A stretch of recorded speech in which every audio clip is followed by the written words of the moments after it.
A very good afternoon to you and welcome to Lunchtime News, coming to you live and direct from the Newsfirst studios here in Colombo. I'm Krishan Devasagam and let's start off with a look at this afternoon's headlines. National Freedom Front MP Padma Udayashanta summoned before the police FCID.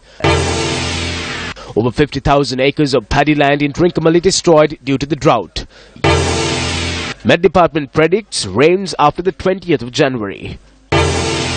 Last American astronaut to set foot on the moon passes away.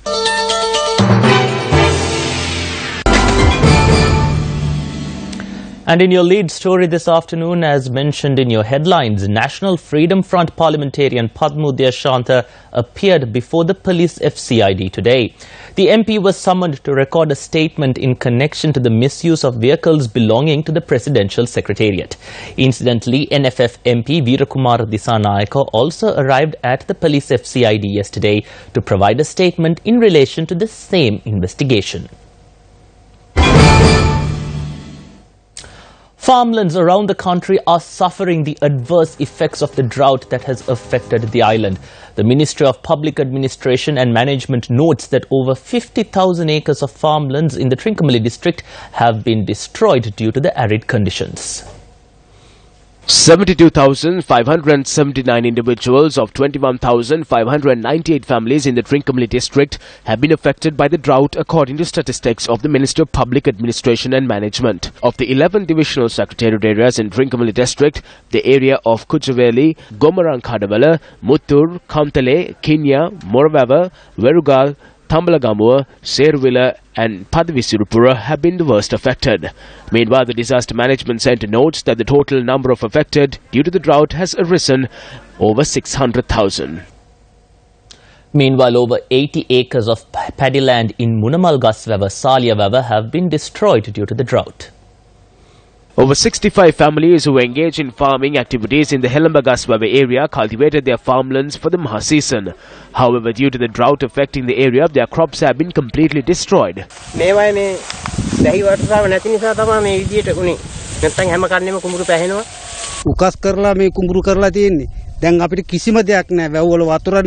farmers in the area charge that due to negligence of officials in maintaining the Helambagaha, the tank has dried up.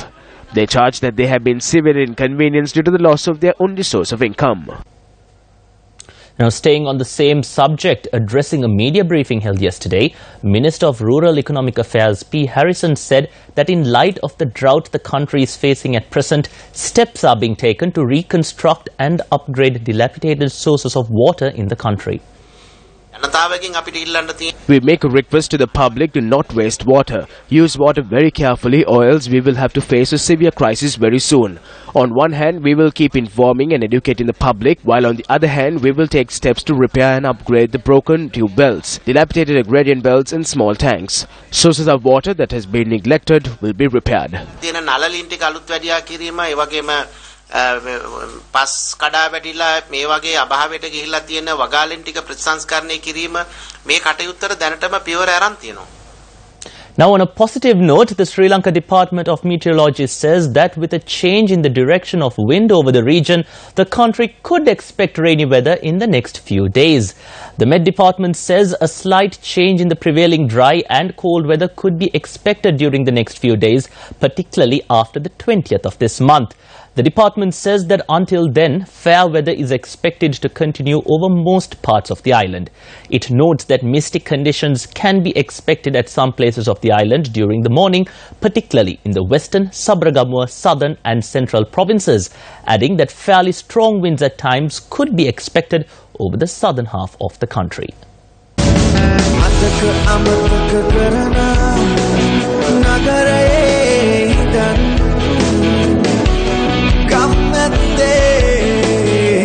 The Come at the Movement reaches another milestone with the launch of its online payment portal. To be a part of this initiative, log on to www.comeathe.lk. Come join us, transform the landscape of rural Sri Lanka.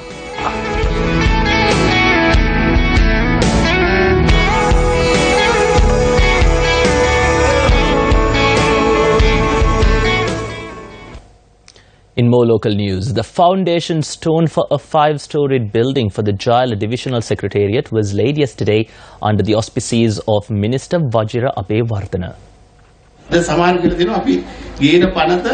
Now some are saying that the act the Prime Minister is trying to introduce contains provisions that safeguard state sector employees. It says that if some state sector employees act in good faith, they cannot be prosecuted. So isn't this good? Why are you opposing this? If someone engages in fraud purposely, then we don't say that he or she has to be protected.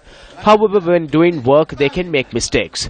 If they make an honest mistake, there should be provisions to safeguard them. When we reap the benefits of successful projects, no one is given a bonus, right? The government nicely pockets the benefits. But when a mistake is committed, it is a different story. This cannot happen. When our government is trying to introduce certain new acts, certain individuals are getting agitated. Those of you present here are those with intelligence. You need to think well and assist the government when needed.